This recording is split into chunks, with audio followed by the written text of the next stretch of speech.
योग ऋषि स्वामी रामदेव जी के पावन सानिध्य में पतंजलि योग पीठ हरिद्वार में आयोजित आगामी कार्यक्रम 1 से 4 अगस्त पतंजलि चिकित्सालय व पतंजलि आरोग्य केंद्र संचालक गण, प्रबंधक तथा पतंजलि चिकित्सालय के वैद्य गणों के लिए विशेष प्रशिक्षण शिविर।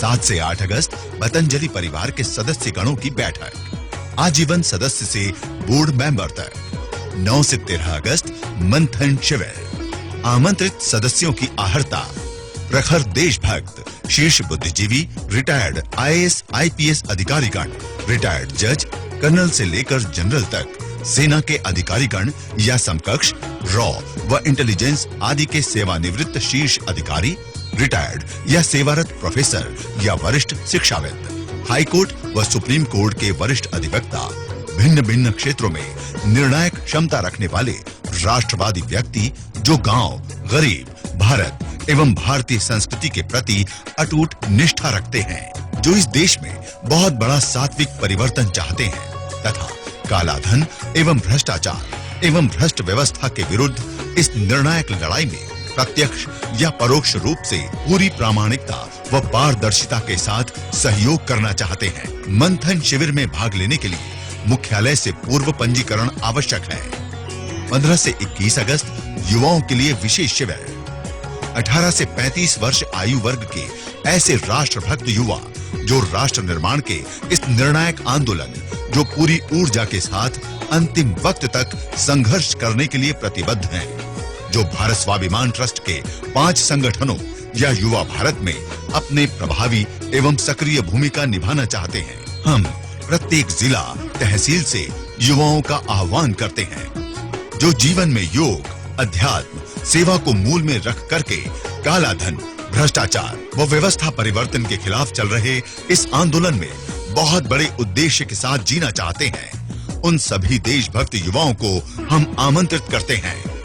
इस शिविर में भाग लेने के लिए पतंजलि योग पीठ मुख्यालय अथवा स्थानीय पतंजलि योग समिति से पूर्व पंजीकरण करवाएं। 23 से 25 अगस्त सत्याग्रहियों के लिए विशेष योग शिविर, जिन्होंने रामलीला मैदान के सत्याग्रह में भाग लिया, जिन्होंने अपने शरीर पर प्रहार सहे लेकिन हार नहीं मानी, जिन्होंने पूरी निष्ठा के साथ संघर्ष किया, उन सभी देशभक्त भाई बहनों को भारत स्वाभिमान के राष्ट्र निर्माण के आंदोलन में उनकी सहभागिता एवं सम्मान के लिए हम आमंत्रित करते हैं। शिविर में भाग लेने के लिए रामलीला मैदान का पहचान कार्ड साथ लेकर आएं अथवा भारत स्वाभिमान के जिला संगठन की संस्तुति साथ लेकर आएं। अधिक जानकारी के लिए संपर्क करें।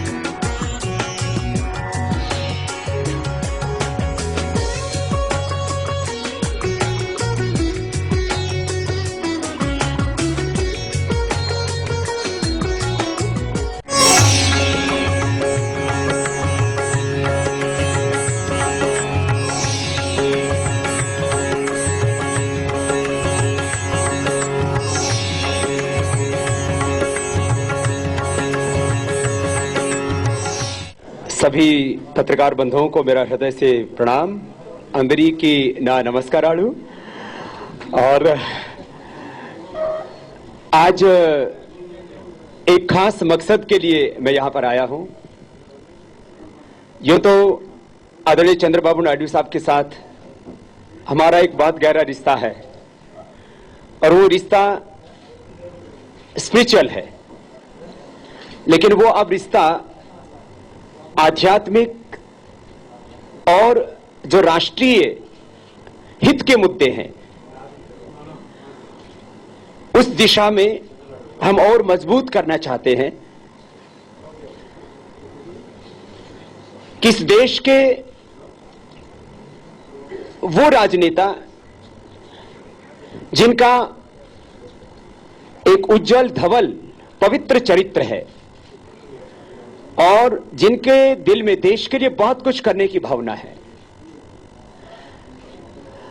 जो हमारा डेमोक्रेटिक पॉलिटिकल सिस्टम है, इसमें ऐसे चरित्रवान लोगों की बहुत जरूरत है, क्योंकि नेशन में, देश में कोई चेंज लाना है तो उसके लिए पॉलिटिकल प्योरिटी चाहिए। मैं I don't want political power, I want political purity. और इस पॉलिटिकल प्योरिटी के लिए ऐसे सब लोगों का जिनका कैरेक्टर बहुत ऊंचा है, जिन्होंने करप्शन के खिलाफ जीवन में लड़ाई लड़ी है और आगे भी corruption and corrupt political system को ठीक करने के लिए, करप्शन को खत्म करने के लिए, करप्ट पॉलिटिकल सिस्टम को चेंज करने के लिए और ब्लैक मनी को वापस लाने के लिए। These are three issues, corrupt system, corruption and इन दोनों से जनरेट होता है ब्लैक मनी। ब्लैक मनी ये नेशनल इश्यू तो है, ये इंटरनेशनल इश्यू है, ये बहुत बड़ी चीज है, इसको समझना होगा हमको। ब्लैक मनी कोई छोटा इश्यू नहीं है। केवल यूरोप के 10 countries they are holding external debt 2000 lakh crore, 2000 lakh crore रुपए वो एक्सटर्नल डेट के रूप में भोग रहे हैं। हर 3 महीने में, विद इन हर 3 मंथ्स के अंदर 1 to 1.5 लाख करोड़, 1 से 1.5 लाख करोड़ पे एक्सटर्नल डेट के रूप में एक ताकतवर देश प्राप्त कर रहे हैं और भारत गरीब हो रहा है। तो हमारी गरीबी का बहुत बड़ा कारण, हमारी पॉवर्टी का, इलिटरेसी का, डेवलपमेंट न होने का बहुत बड़ा कारण ये ब्लैक मनी और करप्शन है। हमारा जाति, हमारा मजहब, ये हमारी गरीबी का कारण नहीं है। गरीबी पूर्व जन्म के कारण से नहीं है। तो इसको, पॉवर्टी को, इलिटरेसी को खत्म करने के लिए और भारत को एक पावरफुल कंट्री बनाने के लिए, हेल्दी वेल्दी इंडिया, और इसके साथ साथ वो वैल्यू बेस्ड डेवलपमेंट हो, तो ये सभी बातों में, क्योंकि चंद्रबाबू नायडू साहब के साथ में हमारा वैचारिक मेल भी है और इस चीज को आगे बढ़ाने के लिए वो खुद कृत संकल्प हैं। और अभी पार्लियामेंट का सेशन भी है। हम चाहते हैं कि देश के पार्लियामेंट में भी आवाज जोर से उठे और सभी लोग, मैं कोई एक पार्टी के लिए बात नहीं कर रहा हूं, मैंने पहले ही कहा मुझे कोई पार्टी नहीं चाहिए, मुझे कोई पॉलिटिक्स नहीं चाहिए, परंतु अपना देश चाहिए। लेकिन ये डेमोक्रेटिक पॉलिटिकल सिस्टम में चेंज करना है तो पॉलिटिकल पार्टीज को ही करना पड़ेगा। इसलिए मैं किसी राजनीतिक पार्टी के खिलाफ नहीं हूं। हम अपने मिशन को, हम अपने अभियान को, आंदोलन को किसी एक पार्टी के अगेंस्ट टारगेट नहीं करना चाहते। हमारा जो एम है वह है ब्लैक मनी, करप्शन और सिस्टम को चेंज करना। तो इसी पर टारगेट करके हम आगे बढ़ रहे हैं और जो है हम आज यहां पर आए इसी उद्देश्य को लेकर के कि पूरे देश में एक ऐसा वातावरण बने कि काला धन वापस आना चाहिए, आगे से नहीं जाना चाहिए, और करप्शन के खिलाफ चाहे वो लोकपाल बिल हो, चाहे और दूसरे कानून हो, वो भी मजबूती से उस दिशा में देश आगे बढ़े।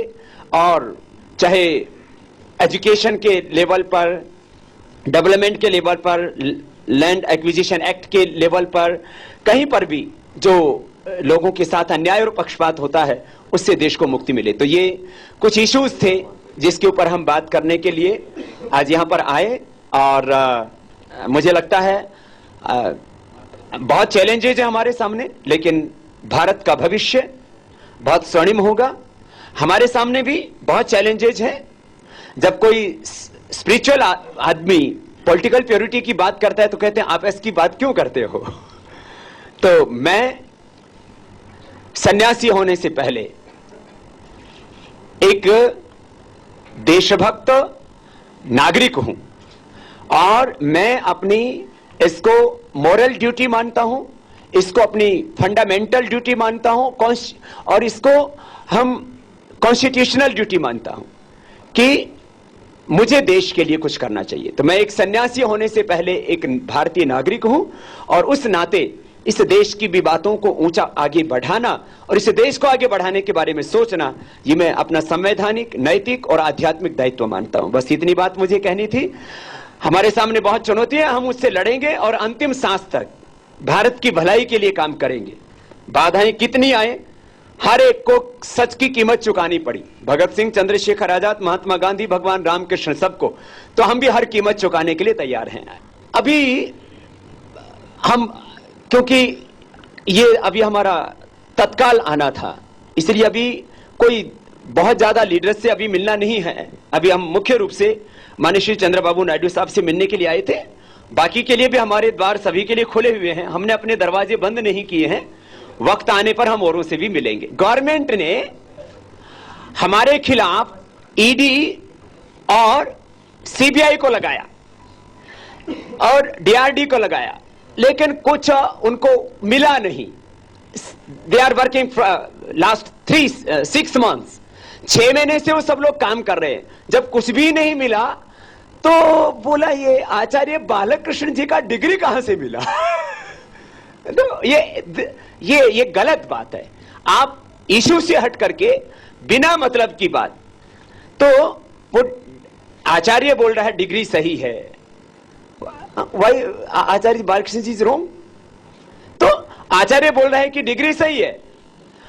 गवर्नमेंट का एजेंसियां देखो, सीबीआई कभी कभी अच्छा काम भी करता है, क्यों चंद्रबाबू नायडू साहब? कभी कभी अच्छा काम भी करता है सीबीआई, लेकिन ज्यादातर वो जो भी रूलिंग गवर्नमेंट के अगेंस्ट कुछ भी बोलेगा तो उसको ये ठीक नहीं है।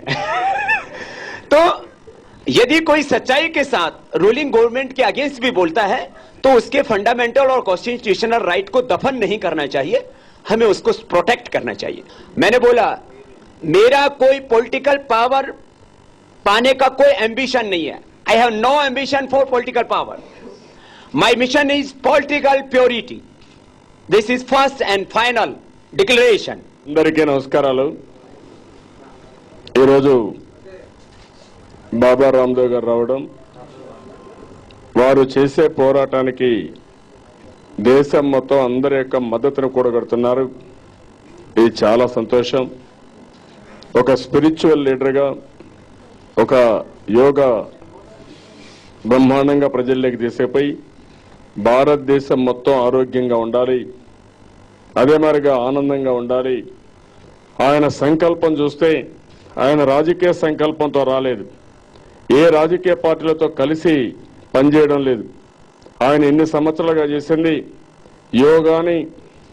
యోగా కూడా మీరు చూస్తే ఇది భారతదేశం యొక్క హెరిడిటరీ సంపద, వారసత్వ సంపద. మనకు చాలా మంది చేశారు, కానీ వారి మారిగా తక్కువ సమయంలో బ్రహ్మాండంగా డెమాన్స్ట్రేట్ చేసి ప్రజల్లో అయితే చాలా మంది, కొన్ని లక్షల మంది ఎక్కడ చూసినా ఆయనకు ఈ యోగాలో ప్రాక్టీస్ చేయడం డివోటీస్ గా తయారయ్యే పరిస్థితి వచ్చింది. వారికి డబ్బులు కావాలంటే రాజకీయాల్లో, లేదంటే రాజకీయాల గురించి మాట్లాడాల్సిన అవసరం లేదు. వారుగా అనుకుంటే ఏదైనా సాధించగలిగే శక్తిని భగవంతుడు వారికి ప్రసాదించారు.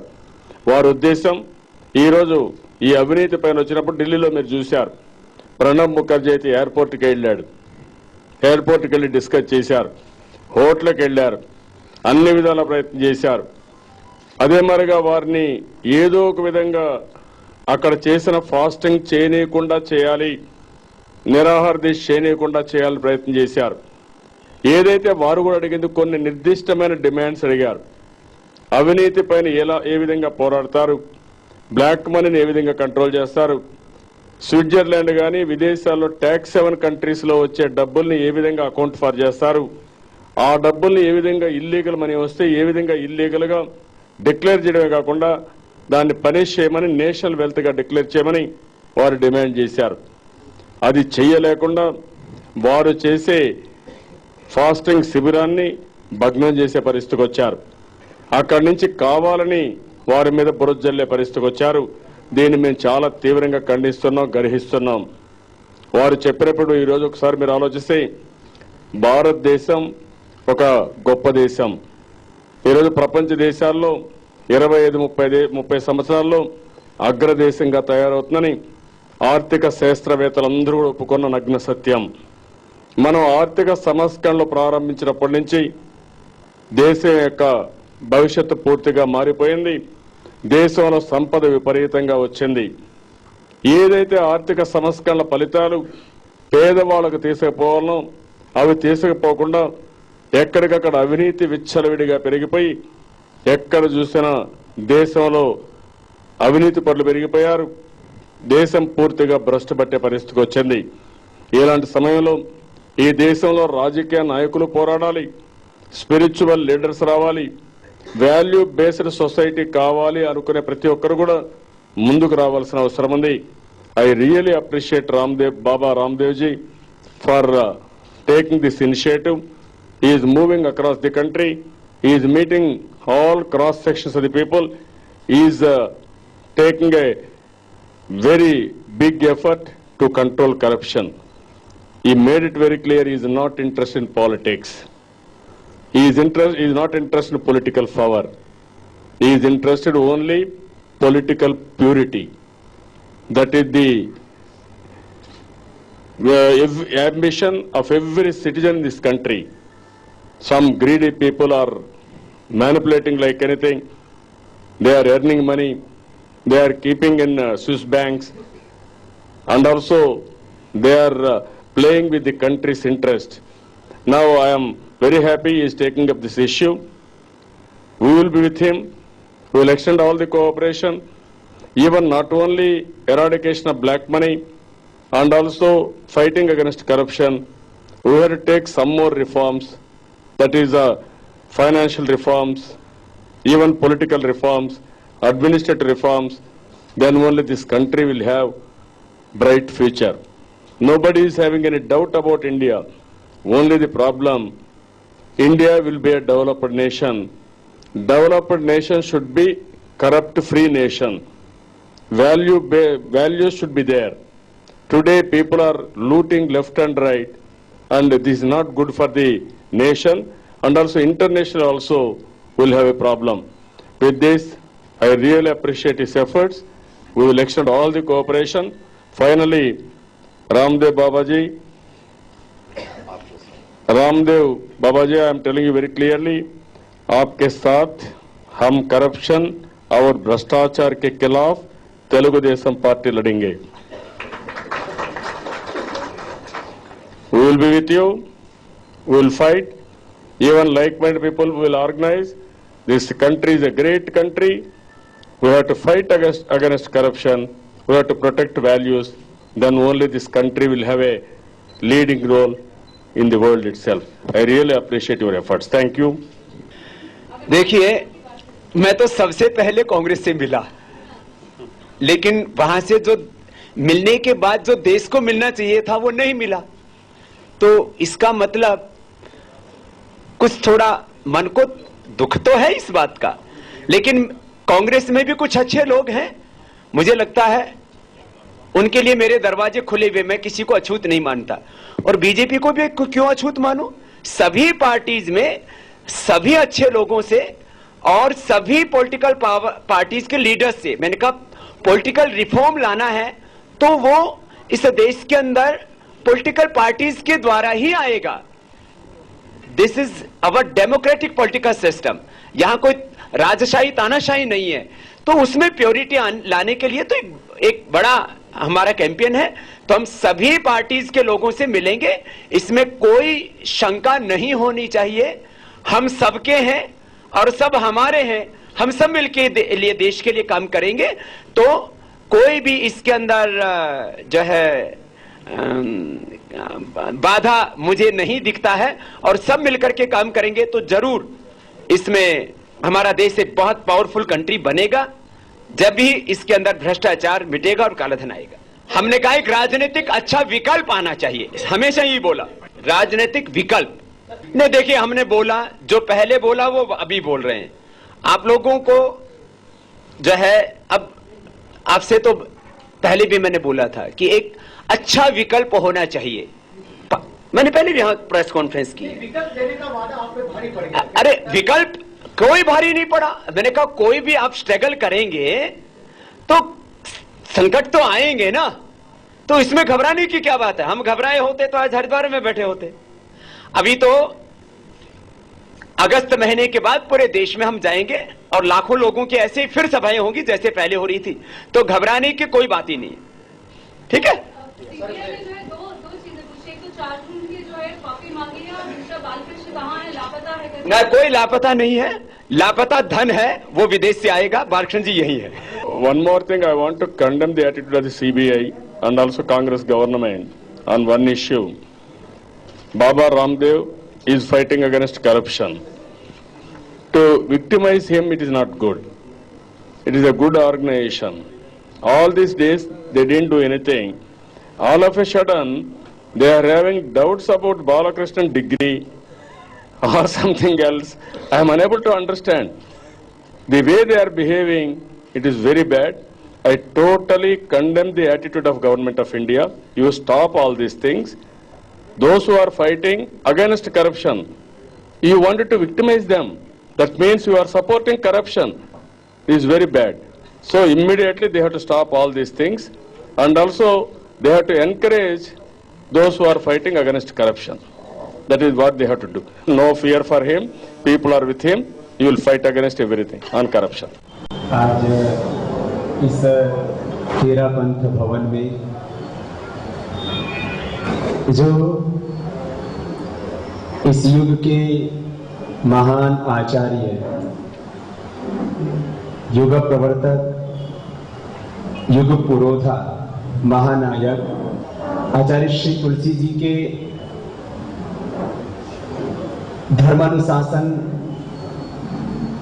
और इस युग के महान प्रज्ञावान योग का जो संपूर्ण उद्देश्य है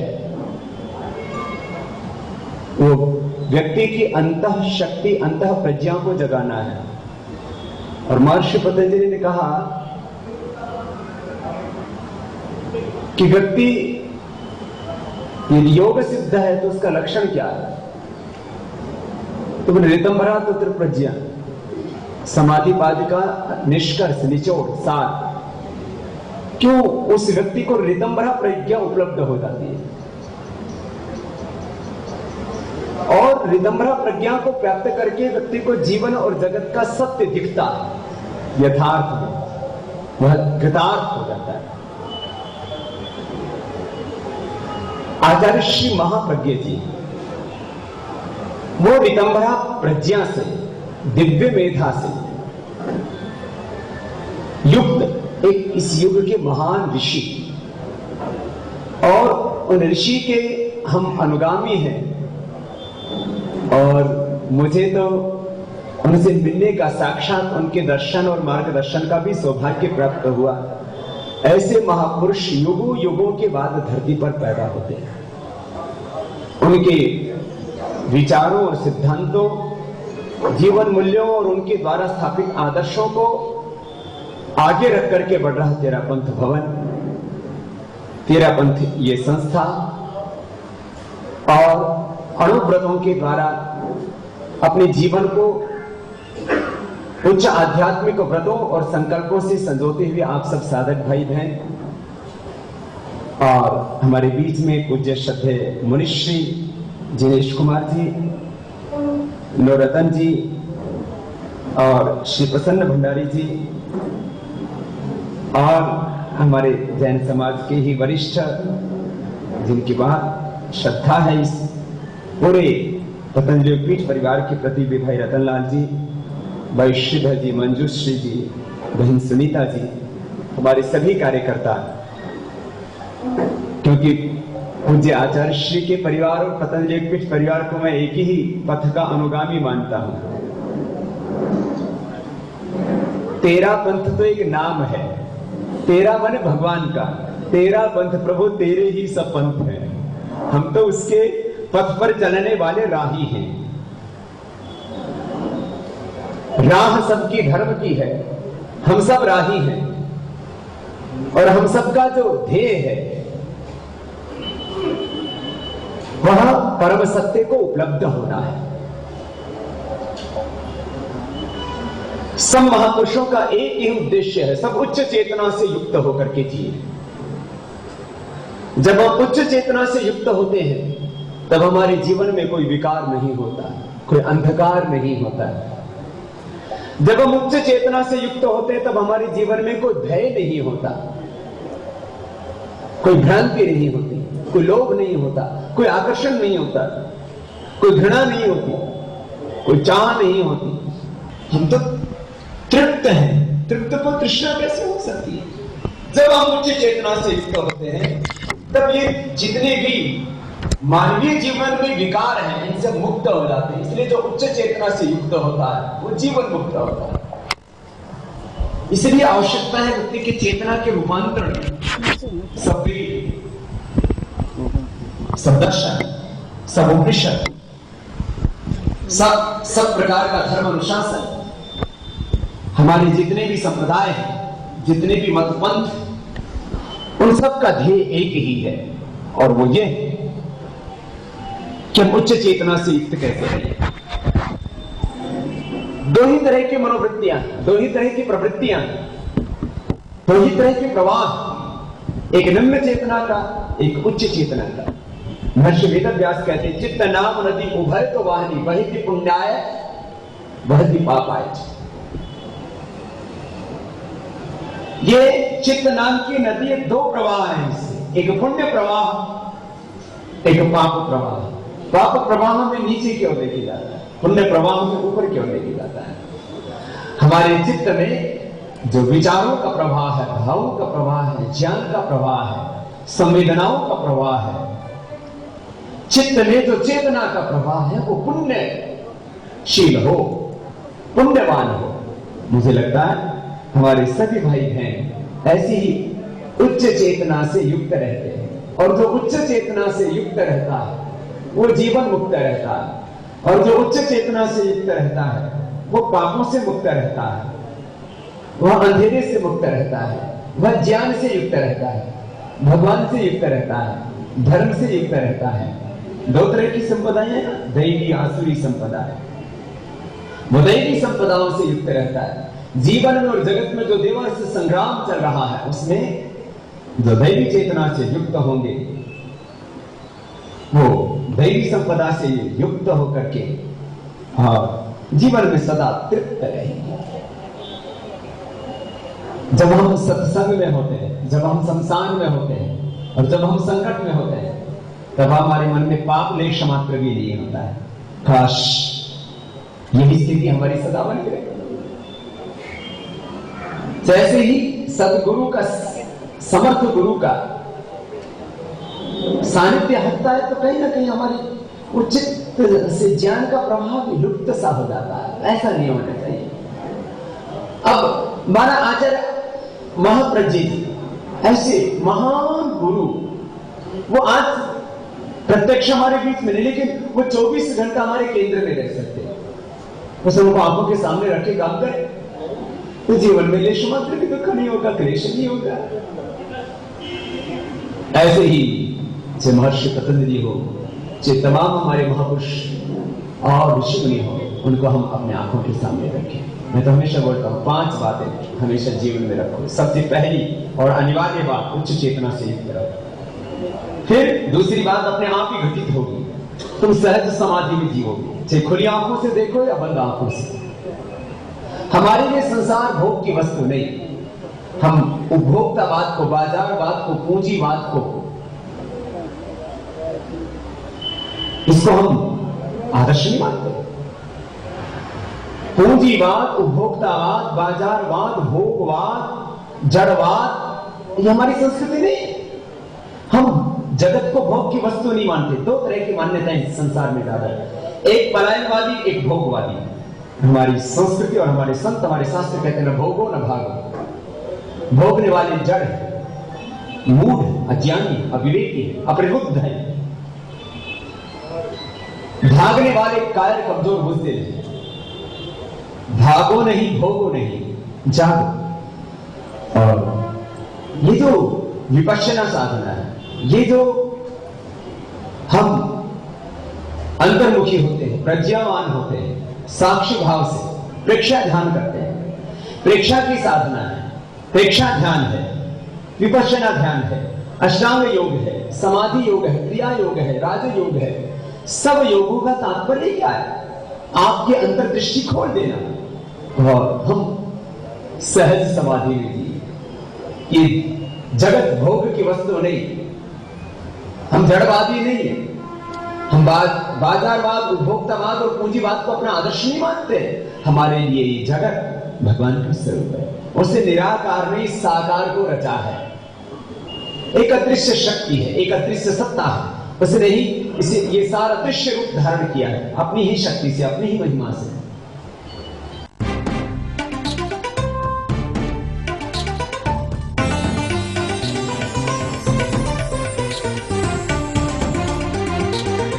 आस्था जीवन का आधार। जो भी पके ऐसा पके जहाँ भी जो हो खींचा चला आए MDH मसाले, ऐसा फ्लेवर जगाए असली मसाले सच सच MDH। कैंट प्योरीफायर्स पानी को बनाए 100% प्योर, क्योंकि इसमें है डबल प्योरिफिकेशन RO और UV से। कैंट देता है दुनिया का सबसे शुद्ध पानी। आ गया है पर, छा गया है पर। मेरी और मेरे परिवार की सेहत का राज परम प्योर घी। असली मसाले सच सच प्रकृति जैसी शुद्धता हमारी पहचान। MDH मसाले, the real spice of India. Mrs Sharma, काफी नहीं, अपनाइए कम सोडियम वाला डॉक्टर सॉल्ट, वजन घटाए चुटकी में। कैंट प्योरीफायर्स पानी को बनाए 100% प्योर, क्योंकि इसमें है डबल प्योरिफिकेशन RO और UV से। कैंट देता है दुनिया का सबसे शुद्ध पानी। किचन किंग हो या गरम मसाला, पाव भाजी या चंदी चाट मसाला, असली मसाले सच सच MDH। आ गया है पर, छा गया है पर। मेरी और मेरे परिवार की सेहत का राज परम प्योर घी। सांबर मसाला हो या चने का मसाला, कसूरी मेथी या देगी मिर्च, असली मसाले सच सच MDH। कैंट प्योरीफायर्स पानी को बनाए 100% प्योर, क्योंकि इसमें है डबल प्योरिफिकेशन RO और UV से। कैंट देता है दुनिया का सबसे शुद्ध पानी। MDH की दुनिया में आपका स्वागत है। वाह क्या खुशबू है और स्वाद भी है। डिलीशियस। बादशाह तुसी ते मसाले ते शहंशाह, आपकी मेहरबानी से। MDH, the real spice of India. We cannot explain this mechanism. कैसे एक बीज से वृक्ष बनता है, कैसे एक बीज से मनुष्य बनता है। स्त्री बीज और पुरुष बीज, seeds are equal, but our structure is different. Why? You cannot explain this. एक बीज से, एक सीड से एक ट्री कैसे बनता है, आप उसको एक्सप्लेन नहीं कर सकते। जब एक बीज से वृक्ष बनने की प्रक्रिया को, जो हमारी आंखों के सामने घटित हो रही है, आप उसको एक्सप्लेन नहीं कर सकते, तो ये भी एक बीज से, ब्रह्म इस सब का बीज है। ब्रह्म भगवान परमात्मा, वह परम सत्य। शास्त्रों में उसके नाम अलग हो सकते हैं। भाई बहनों, हम उस शब्द को, उसी बीज का विस्तार देखें। बहुत्व में एकत्व का, एकत्व में बहुत्व का दर्शन, यह है हमारा अध्यात्म, यह हमारी संस्कृति, यह हमारी सभ्यता। एको अहम बहुश्यामा, एकम सद्विप्राह बहुधा वदन्ति, एको वशी सर्वभूतंतरात्मा, सर्वं खलु इदं ब्रह्म वासुदेवः सर्वम ईशावास्यनदं सर्वम। एक ही सत्य सबके भीतर है। ये हमारा, यह उच्च चेतना के बाद मैंने कहा समाधि भाव, 24 घंटा समाधि भाव में हम लिए हैं। तो जो आदर्श के आदर्श थे, महान आचार्य गुरुवर तुलसी जी के आदर्श थे, महान आचार्य, महायोगी, महानायक इस युग के आचार्य महाप्रज्ञ जो महर्षि पतंजलि, इस सब ऋषियों का एक ही ध्येय, सब सहज समाधि में थी। ये सहज समाधि है कि आप सबके भीतर उसी को दर्शन, बहुत्व में एकत्व का, एकत्व में बहुत्व का दर्शन। ऐसा तीसरी बात, भगवत दर्शन, भगवान का दर्शन क्या?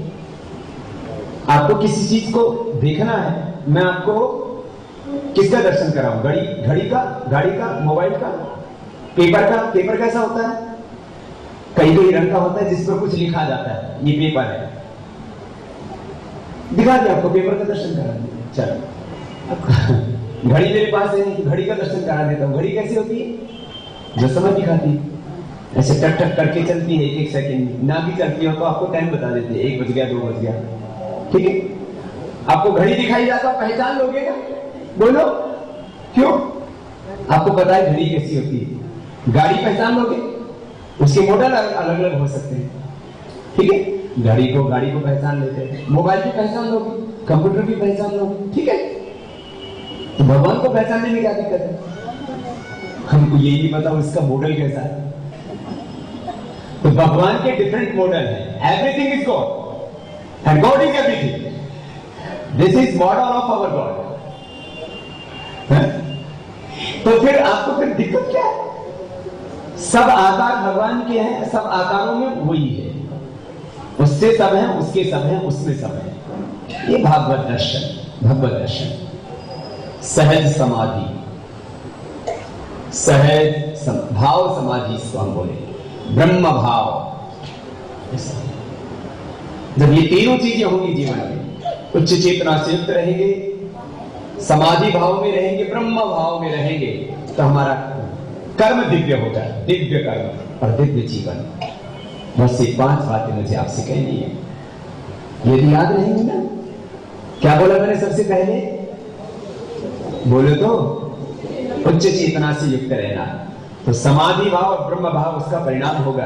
आपका कर्म दिव्य होगा और आपका जीवन दिव्य होगा। ये भाव आपके जीवन में बने रहेंगे, तो फिर समाज में किसी भी तरह का अभाव नहीं होगा, अंधेरा नहीं होगा, दुख नहीं होगा। ये भ्रष्टाचार क्यों है? ये काला धन क्यों जमा हो रहा है लाखों करोड़? ये देश में चारों ओर आर्थिक विषमता क्यों है? आर्थिक दरिद्रता क्यों है? क्योंकि ये उच्च भाव लोगों ने छोड़ दिए। अहिंसा को छोड़ दिया तो हिंसा करने लग गए। अब तो सब में ब्रह्म के स्वरूप को देखेगा, वो कैसे किसी जीव को मारेगा?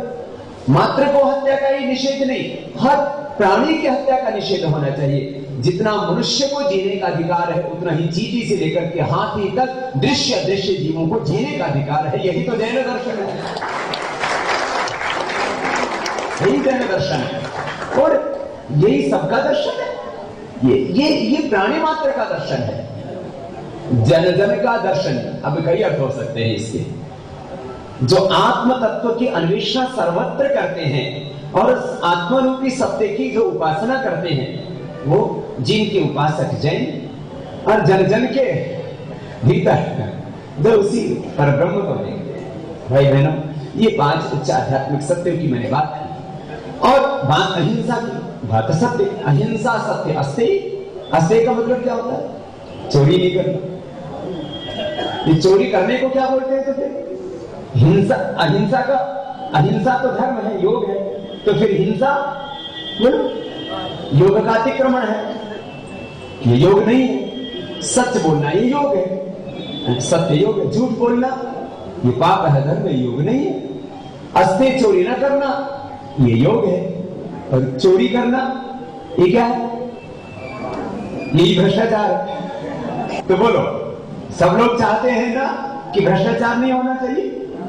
बस यही नहीं, और किसी को भी नहीं करना चाहिए। आम आदमी को भी नहीं करना चाहिए, किसी भी पॉलिटिकल पार्टी को भी नहीं करना चाहिए। यही बात कह रहे हैं, महाराज जी कह रहे हैं, हम भी यही बात कर रहे हैं। यही दर्शन है सबका। एक कोई बाबा रामदेव का दर्शन क्यों नहीं? ये तो संतों का दर्शन, शास्त्र का दर्शन है, यही सत्य दर्शन है। अब पता नहीं, मैं बोलता हूं तो करवा लग जाता है, अरश्री बोलते हैं तो दवाई थोड़ा इन्होंने उसको कोटिंग कर दिया है। मैं सबको बस एक ही बात कहूंगा, हम सब सत्य के लिए जिए, भगवान के लिए जिए, विराट के लिए जिए, अनंत के लिए जिए। आप सब भाई बहन यह इतने श्रद्धा से उत्साह से आए। आज तो पब्लिक मीटिंग नहीं था, आज तो मेरा एक स्पिरिचुअल बैठक था, नेशनल बैठक था। एक राष्ट्रीय और सामाजिक मुद्दे के ऊपर हम आज हैदराबाद में आए थे। फिर हमने सोचा कि सब कार्यकर्ताओं से भी मिले। भगवान की आत्माएं भगवान के कार्य में लगी, आप सब दिव्य आत्माओं को, और हमारे सब जाति, सभी धर्म, सभी रिलीजन, संप्रदाय, उनका हित तभी हो सकता है जब सबके अंदर सद्भावना हो और देश में आर्थिक विषमताएं न हो। अत्यंत गरीब आदमी, अत्यंत अमीर आदमी, दोनों ही धर्म के पथ पर नहीं चल पाते। हम चाहते हैं अत्यंत अमीरी भी ना हो इस दुनिया में जो अधर्म करवाती है, और अत्यंत गरीबी, मुझे आचार्य श्री की इन बातों को कहा करते हैं, अत्यंत गरीब आदमी जो 2 वक्त की रोटी जिसको नहीं मिलती, वो कैसे धर्म के तत्व के बारे में सोच पाएगा। भगवान करे यहाँ अत्यंत गरीबी ना रहे, उसके लिए जरूरी है अत्यंत अमीरी। अत्यंत अमीरी के 2 अर्थ है, एक पुरुषार्थ जन्य आपका साम्राज्य, एक पाप जन्य साम्राज्य। ये पाप जन्य साम्राज्य मिटेगा, पूरी दुनिया में करीब 10 देशों ने ही 2000 लाख करोड़ रुपए ये एक्सटर्नल डेट के रूप में हर 3 महीने के अंदर करीब 1.5 लाख करोड़ रुपए का ये करेक्शन होता है, जिसको ब्लैक मनी बोलते हैं, इससे जनरेट हुआ होता है। ऐसा है, हम चाहते हैं चारों ओर सत्य का साम्राज्य हो, चारों तरफ धर्म का राज्य हो, चारों तरफ ईमानदारी का राज्य हो, ईमान हो। ईमान से विपरीत क्या होता है? बेईमान है। बेईमान कहीं पर ना है, सब लोग ईमान में जिए। ईमान ये जो है उर्दू वाली शब्द है, सब ईमान में जिए तो ईमानदार रहे। ये शब्द अलग अलग है, सब सज्जन रहे, सब धर्म के पथ पर धार्मिक हो, ऐसा सबकी सद्भावना है। आज सब इतनी श्रद्धा से, इतने उत्साह से लगे हुए, चाहे कितना ही घनघोर अंधेरा हो, एक दिन सवेरा होता है।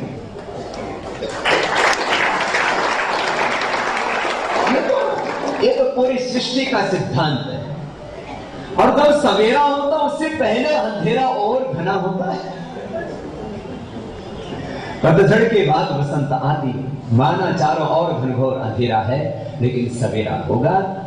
कुछ लोग गलत काम करके देश को नरक बना देते हैं, कुछ ही लोग ऐसे हैं जो अति में जीते हैं, अति पुण्यात्मा, अति पापात्मा। कुछ अति पापात्मा होते हैं जो संसार में सब नरक की दुर्दशा के कारण हो जाते हैं। मुझे लगता है जो अब समय वक्त चल रहा है, इसमें ये जो देवासुर संग्राम है, इसमें देवत्व की विजय, असुरत्व की पराजय होगी, और संसार में हमेशा विपरीत परिस्थितियों के बीच में काम करने वाले चंद ही लोग होते हैं, बाकी लोग सुविधा भोगी होते हैं। लेकिन मैं आप सबको धन्यवाद देता हूं कि आप सब इस पुण्य प्रवाह में सत्य की राह पर चल रहे हैं, और हमारे पूर्वजों ने यही आदर्श हमारे सामने स्थापित किए। आप सबको मेरा हृदय से बहुत बहुत वंदन प्रणाम। ये तप का मार्ग है हमारा अध्यात्म, और तप में शारीरिक तप, आहार का, विचार का तप, और तप और ज्ञान के मार्ग पर हम श्रद्धा, आस्था, विश्वास के मार्ग पर चलकर के हम आगे बढ़ते हैं। तो आज जैसे कि बात की बहन ने 14 दिन का उपवास किया। जैन धर्म में तो उपवास का और उपासना का बहुत ऊंचा महत्व है। उपवास और उपासना से ही जीवन का समग्र दिव्य रूपांतरण होता है। मैं आप सब तपोधर्मी, उपासना धर्मी, राष्ट्र धर्मी भाई बहनों को, क्योंकि हम सब सन्यासी योग्य होने से पहले इस देश के नागरिक हैं, और नागरिक का, सिटीजन का जो मौलिक और संवैधानिक दायित्व, उसको भी हम निभा रहे हैं और अपने आध्यात्मिक मूल्यों में जी रहे हैं। आप सबको मेरा हृदय से बहुत बहुत प्रणाम।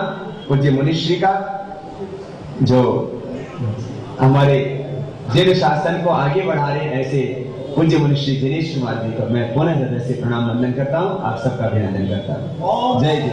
ओम योग गुरु रामदेव जी महाराज, मुनिवृंद, मंचासीन अतिथिगण, उपास्थित धर्म प्रेमी भाइयों बहनों, भारतीय संस्कृति में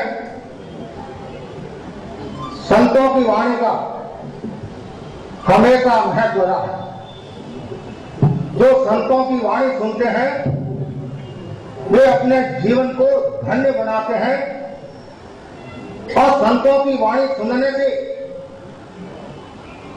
हमारे जीवन में ज्ञान का आलोक होता है और ज्ञान के आलोक के साथ में हमारा चरित्र पुष्ट होता है और जिसके जीवन में ज्ञान और आचरण है वह व्यक्ति वीत रागता की ओर प्रस्थान करता है, वह व्यक्ति स्थिर प्रज्ञ होता है, आत्मस्थ होता है, श्रेष्ठ होता है। तो जहाँ ऐसे संत मिलते हैं और संतों से जब हम मिलते हैं तो आनंद आनंद की अनुभूति होती है। भरोसे के रिश्ते कमजोर हो गए, भरोसे के रिश्ते कमजोर हो गए हैं, पंख लगाकर कोई भी मोल हो गया। भरोसे के रिश्ते कमजोर हो गए हैं, पंख लगाकर कोई भी मोल हो गए हैं। हैरत है जमाना का रंग देकर आजकल पहरेदारी चोर हो गए हैं, आजकल पहरेदारी चोर हो गए। रक्षक है वो भी भक्षक हो गया। खेत की सुरक्षा के लिए बाढ़ लगाई जाती है और बाढ़ भी यदि खेत को खाने लग जाए और रक्षक भी भक्षक हो जाए तो देश का क्या हाल होगा। अपेक्षा है उस देश को हम सुमित बनाए, अपेक्षा है उस देश को शक्तिशाली बनाए, अपेक्षा है उस देश को चरित्रवान बनाए। देश चरित्रवान कब बनेगा? जब हमारे जीवन में अध्यात्म होगा, हमारे जीवन में अनुवृत्त होगा, हमारे जीवन में प्रेक्षा ध्यान होगा, हमारे जीवन में जीवन विज्ञान होगा और हमारे जीवन में ईमानदारी होगी और हमारे जीवन में प्रामाणिकता होगी और हमारे जीवन में योग होगा, आहार शुद्धि व्यसन मुक्ति होगी तो हमारा देश उन्नत होगा, देश शक्तिशाली होगा। आज चारों ओर भ्रष्टाचार का बोलबाला है, आतंकवाद का बोलबाला है, बलात्कार का बोलबाला है, कन्या भ्रूण हत्या का बोलबाला है और चारों ओर हिंसा का वातावरण बना हुआ है। आप कहते हैं अहिंसा परमो धर्म। भगवान ने कहा है, ज्ञानियों ने कहा है कि आचार्य महाप्रभु फरमाते थे अहिंसा परमो धर्म सर्वश्रेष्ठ है।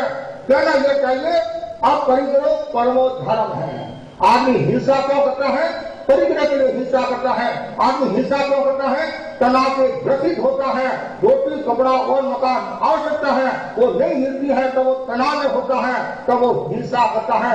गरीबी और अमीरी हिंसा के कारण है, नशा हिंसा का कारण है। जब तक ये कारण नहीं मिटेंगे तब तक देश शक्तिशाली नहीं हो सकता है और हम देश को सुधारने की बात करते हैं उनसे पहले हम खुद सुधरे। आप क्या कहते हैं? युग सुधरेगा, हम सुधरेंगे। न तो युग सुधरने वाला है और न आप सुधरने वाले। कहो ये हम सुधरेंगे, युग सुधरेगा। बूंद की पवित्रता समुद्र की पवित्रता है। बूंद यदि जड़ है बूंद में, बूंद भारी है तो समुद्र मीठा कैसे होगा? मुझे खुशी लगा है सुधरे व्यक्ति समाज व्यक्ति से राष्ट्र स्वयं सुधरेगा। सुधरे व्यक्ति समाज व्यक्ति से राष्ट्र स्वयं सुधरेगा। यदि व्यक्ति सुधर जाता है, व्यक्ति इच्छाओं का अल्पीकरण कर लेता है, इच्छाओं का हरण कर लेता है, अहिंसा की साधना कर लेता है, सत्य की साधना कर लेता है, आचार्य की साधना कर लेता है, ब्रह्मचर्य परिग्रह की साधना कर लेता है तो वहाँ भ्रष्टाचार नहीं होगा। हमें देश को भ्रष्टाचार नहीं चाहिए, देश को शिष्टाचार चाहिए। देश को भ्रष्टाचार नहीं चाहिए, देश को शिष्टाचार चाहिए। देश को भ्रष्टाचार नहीं चाहिए, सदाचार चाहिए। देश को अनुगमन नहीं चाहिए, देश को अनुव्रत चाहिए। और अनुव्रत कब मिलेगा? जीवन विज्ञान कब मिलेगा? जब आपके भीतर में सादापन होगा, आपके भीतर में शिष्टाचार का भाव होगा, सदाचार का भाव होगा। आपके भीतर में न जाने कितनी असीमित इच्छा है। भगवान महावीर के शब्दों में इच्छा आकाश के समान अनंत है। जैसे जैसे इच्छा का विस्तार होता है वैसे वैसे व्यक्ति की मनोवृत्ति में बदलाव आता है और मनोवृत्ति में बदलाव आया। सुविधावादी मनोवृत्ति अनैतिकता का कारण है, अनैतिक का कारण। आज देश में अनैतिकता क्यों बदली है? इतनी आकांक्षा है, इतनी इच्छाएं हैं कि मेरे को बंगला मिले, मैं राष्ट्रपति बनूं, मैं प्रधानमंत्री बनूं, मैं ये बनूं। अरे तू घर का मुखिया तो बन जा। तो राष्ट्रपति की बात करता है, प्रधानमंत्री की बात करता है। भगवान महावीर ने कहा है पहले निज पर शासन फिर अनुशासन ढूंढे। किसी ने कहा, भगवान महावीर ने कहा वरम में अपादन तो यदि तुम्हारी आत्मा का दमन करना है, आत्मा पर शासन करना है तो संयम और तप की आराधना का, आराधना कर। संयम का मतलब क्या है? इंद्रियों का निग्रह। योग में ये बात नहीं है, अध्यात्म में ये बात नहीं है, गीता में ये बात नहीं है, वेदों और पुराणों में महावीर में ये बात नहीं है कि जहाँ इंद्रियों और मन का संयम होता है वहाँ भ्रष्टाचार समाप्त हो जाता है। इंद्रियों और मन का संयम नहीं होता है तो भ्रष्टाचार बढ़ता है, और भ्रष्टाचार बढ़ेगा तो देश में अनैतिकता बढ़ेगी, अराजकता बढ़ेगी, हिंसा बढ़ेगी, जातीय हिंसा होगी, उग्रवाद बढ़ेगा, आतंकवाद बढ़ेगा। अपेक्षा है सबसे पहले हम संयम की साधना करें। संयम हमारे जीवन का सौंदर्य है और संयम हमारे जीवन का उज्जवल पक्ष है। जिनके जीवन में उज्जवल पक्ष होता है, उज्जवलता होती है, संयम होता है, वह शिष्टाचार को समान देता है, सब आचरण करता है। गुरुदेव तुलसी ने क्या कहा? आज जैन बनो या मत बनो, कम से कम गुड मैन तो बनो। और तो हमारे रामदेव जी महाराज यही बात करते हैं, अच्छे इंसान बनो। और अच्छा इंसान कौन होगा? जिनके जीवन में करुणा का भाव है। नैतिकता का पहला पाठ बताया है करुणा। करुणा का मतलब है पोषण देना। करुणा का मतलब है हृदय से व्यक्ति को जोड़ना। जहाँ क्रूरता है वहाँ करुणा नहीं है, और जहाँ करुणा नहीं है वहाँ नैतिकता नहीं है, और जहाँ नैतिकता नहीं है वहाँ सदाचार नहीं है। सदाचार के लिए हमें करुणा का विकास करना होगा। जिस दिन हमारे देश में आतंकवाद नहीं होगा, यह भ्रष्टाचार नहीं होगा, और उस दिन हमारा देश वापिस सोने की चिड़िया वाला हो जाएगा। आज अपेक्षा है सोने की चिड़िया वाला देश बने, चारित्रवान बने, नैतिक बने, और चारित्रवान नैतिक को बनेंगे संसार में संत होंगे। संत यदि नहीं है तो आप आशाई मत रखो। हमारे पास में जो धर्मगुरु नहीं आते हैं, जो सामाजिक कार्यकर्ता नहीं आते हैं, बुद्धिजीवी भी आते हैं, राजनीति लोग भी आते हैं। वो भी क्या कहते हैं? महाराज आपसे ही ये देश सुधरने वाला है, हमारे से देश सुधरने वाला नहीं है। संत उपदेश की बात करते हैं, आदेश की बात नहीं करते हैं। जहाँ आदेश है वहाँ हिंसा का भाव आ जाता है, और जहाँ उपदेश है वहाँ अहिंसा का भाव। तो जो भी संत है वो अहिंसा की बात करेगा, उपदेश की बात करेगा, निर्देश की बात करेगा, सुझाव की बात करेगा। हम साधु हैं, हमारी मर्यादा है। क्या मर्यादा में रहता है वही साधु होता है, और मर्यादा में ये नहीं रहता है वो असाधु हो जाता है, और असाधु होता है वो कभी देश की उन्नति नहीं कर सकता है, देश की तरक्की नहीं कर सकता है, वो उल्टा भ्रष्टाचार को बढ़ावा देगा। तो हमें क्या करना है? भ्रष्टाचार को बढ़ावा नहीं देना है। हमें ये मन में धारणा करनी है कि मैं सबसे पहले संयमी बनूंगा, त्यागी बनूंगा, आत्मा की बनूंगा, पाठ भीरू बनूंगा। आप जानते हैं खतरा किसको है? संतों को कोई खतरा नहीं है, संतों को कोई खतरा नहीं है। खतरा किसको है? किसको खतरा है? जो इच्छाओं के दास बने हुए हैं, जो गुलाम बने हैं, उनको खतरा है। हमारे को कोई खतरा नहीं है। चोर भी आ जाएगा चोरी करने के लिए तो धोड़ा कपड़ा पहन ले भाई, धोड़े कपड़े पहने या ये कपड़े पहने, हमारे पास मिलने वाला नहीं है। खतरा किसको है? जिसके पास में मनी है, धन है। धन और धर्म दो शब्द है, धन और धर्म दो शब्द है। धन में न है पीछे पर नरक की ओर ले जाता है, और धर्म में जो म है वो मोक्ष की ओर ले जाता है। तो हमें क्या चाहिए? धर्म रूपी धन चाहिए, और धर्म रूपी धन जिसके पास में होता है वो अध्यात्म की दिशा में आगे बढ़ता है। और मैं इस अवसर पर इतना ही आप लोगों को कहना चाहता हूँ कि आप लोग नैतिकता का जीवन जिए, और नैतिकता एक अभियान है। गुरुदेव तुलसी ने अनुव्रत आंदोलन का सूत्रपात किया, और हमारे स्वामी जी ने भी अनुव्रत प्रेक्षा ध्यान के बारे में बताया। छोटे छोटे नियम, मैं निरपराध प्राणी की हिंसा नहीं दूंगा, मैं निराश नहीं करूंगा, आहार शुद्धि व्यसन मुक्ति। अभी हमारे वर्तमान में आचार्य महासमन जी है, आहार शुद्धि और व्यसन मुक्ति की बात करते हैं। जो तामसिक भोजन करता है तो तामसिक विचार आते हैं, तामसिक विचार आएंगे तो वो भ्रष्टाचार को बढ़ावा देगा, और जहाँ भ्रष्टाचार है वहाँ आतंकवाद है, हिंसा है। तो हमें क्या करना है?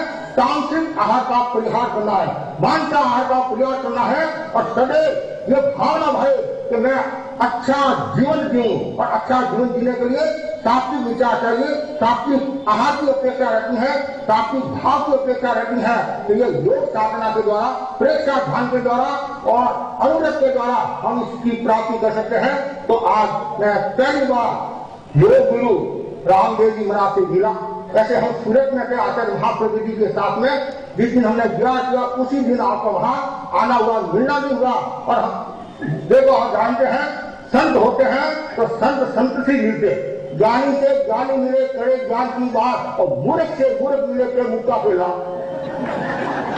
ज्ञानी से ज्ञानी मिले करे ज्ञान की बात, संत की बात संत ही जानते हैं, मोदे की बात मोदे ही जानता है, दूसरा कोई नहीं जानता। इसलिए मोदों के चक्कर में मत आता, ये ध्यान रखना, मोदों के चक्कर में मत आता आना, वरना मोदों के चक्कर में आगे ज्यादा निकट रह गए तो भी समस्या है। जो संत कहते हैं वो करना चाहिए, संत करे वो नहीं करना, संत जैसा कहे जैसा करना चाहिए। और संतों की सन्निधि में रहेंगे, संतों के हृदय में रहेंगे तो आपका बेड़ा पार है।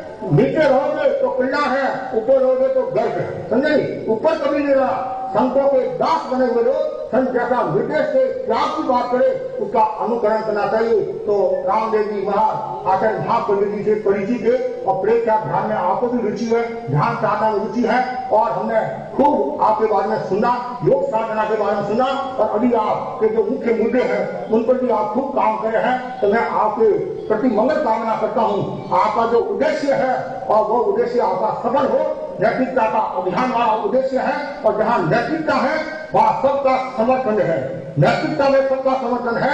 आतंकवाद के खिलाफ कोई भी बात होती है तो आतंकवाद हमारे गांव में नहीं होना चाहिए, शहर में नहीं होना चाहिए, धरती पर आतंकवाद नहीं होना चाहिए, और जहाँ आतंकवाद है वहाँ फिर नैतिक मूल्यों की सुरक्षा संभव नहीं है। तो मैं श्री रामदेव जी महाराज के बारे में नहीं कहना चाहता हूँ, ज्यादा तो क्या कहूँ।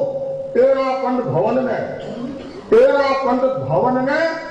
उमड़ी जनता अपार, 13 पंथ भवन में उमड़ी जनता अपार, योग गुरु जैन मुनि का मिलन हुआ साकार, योग गुरु जैन मुनि का मिलन हुआ साकार।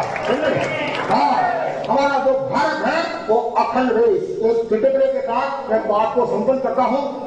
एक बात की बात है, एक छात्रा जा रही थी, ध्यान से सुनना, एक छात्रा जा रही थी और पीछे से एक छात्रा आया, न खड़ा था शैतान का, न जाने उसके मन में क्या आया, उसने चोटी काट दी। क्या काट दी? चोटी काट दी। उसको गुस्सा आया, उसने प्रिंसिपल से शिकायत की, वहां से सर महोदय इस शैतान बालक ने मेरी चोटी काट दी। प्रिंसिपल ने उस बालक को बोला, अरे शैतानी करता है, छेड़छाड़ी करता है, बाल काटता है। उसने कहा, महाशय महोदय मेरी भी आप बात सुनो, क्या कि जब हमारी महिलाएं, हिंदुस्तान की महिलाएं जब एक चोटी बनाती थी तो हमारा भारत अखंड था, और जब से 2 चोटी बनाने लगी तो भारत के 2 टुकड़े हो गए, भारत और पाकिस्तान। और मुझे चिंता है कि तीसरा टुकड़ा न हो जाए, इसलिए मैंने चोटी काटी है। जो भी आप मुझे दंड देना चाहते हैं मैं दंड देने के लिए तैयार हूँ। समझे? खंड से अखंड की ओर प्रस्थान करना ये योग का सूत्र है, ये अनुग्रह का सूत्र है। तो मैं सबके प्रति मंगल कामना करता हूँ, और आप खूब देश की सेवा करें, मानवता की सेवा करें, और देश के प्रति सबको स्वाभिमान रखना चाहिए, देश हमारा शक्तिशाली बने, इसी आशा के साथ ओम आभार। योग, अध्यात्म एवं सेवा को मूल में रखते हुए व्यक्ति निर्माण से राष्ट्र निर्माण के महाअभियान के तहत योग ऋषि स्वामी रामदेव जी के पावन सानिध्य में पतंजलि योग पीठ हरिद्वार में आयोजित आगामी कार्यक्रम 1 से 4 अगस्त पतंजलि चिकित्सालय व पतंजलि आरोग्य केंद्र संचालक गण, प्रबंधक तथा पतंजलि चिकित्सालय के वैद्य गणों के लिए विशेष प्रशिक्षण शिविर। 7 से 8 अगस्त पतंजलि परिवार के सदस्य गणों की बैठक, आजीवन सदस्य से बोर्ड मेंबर तक।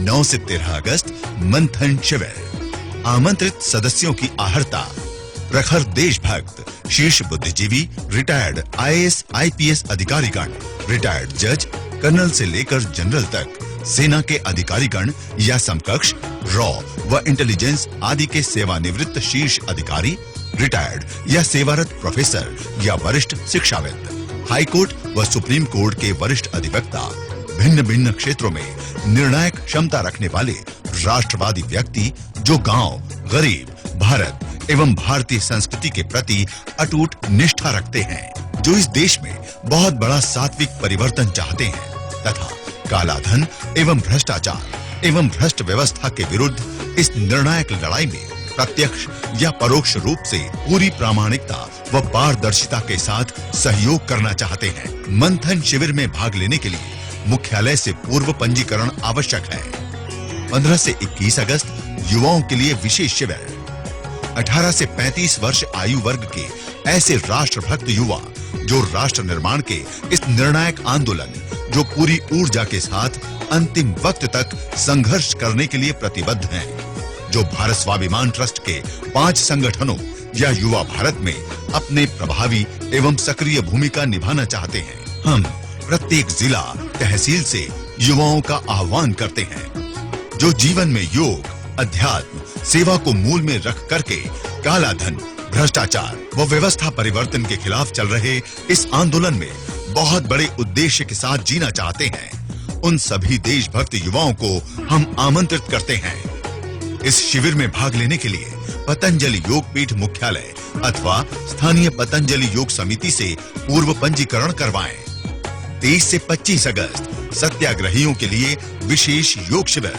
जिन्होंने रामलीला मैदान के सत्याग्रह में भाग लिया, जिन्होंने अपने शरीर पर प्रहार सहे लेकिन हार नहीं मानी, जिन्होंने पूरी निष्ठा के साथ संघर्ष किया, उन सभी देशभक्त भाई बहनों को भारत स्वाभिमान के राष्ट्र निर्माण के आंदोलन में उनकी सहभागिता एवं सम्मान के लिए हम आमंत्रित करते हैं। शिविर में भाग लेने के लिए रामलीला मैदान का पहचान कार्ड साथ लेकर आए अथवा भारत स्वाभिमान के जिला संगठन की संस्तुति साथ लेकर आए। अधिक जानकारी के लिए संपर्क करें।